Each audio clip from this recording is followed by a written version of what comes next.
தெய்வம் இல்லை.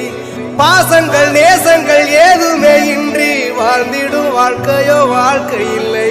பிரிந்தே நாம் வாழ்கின்ற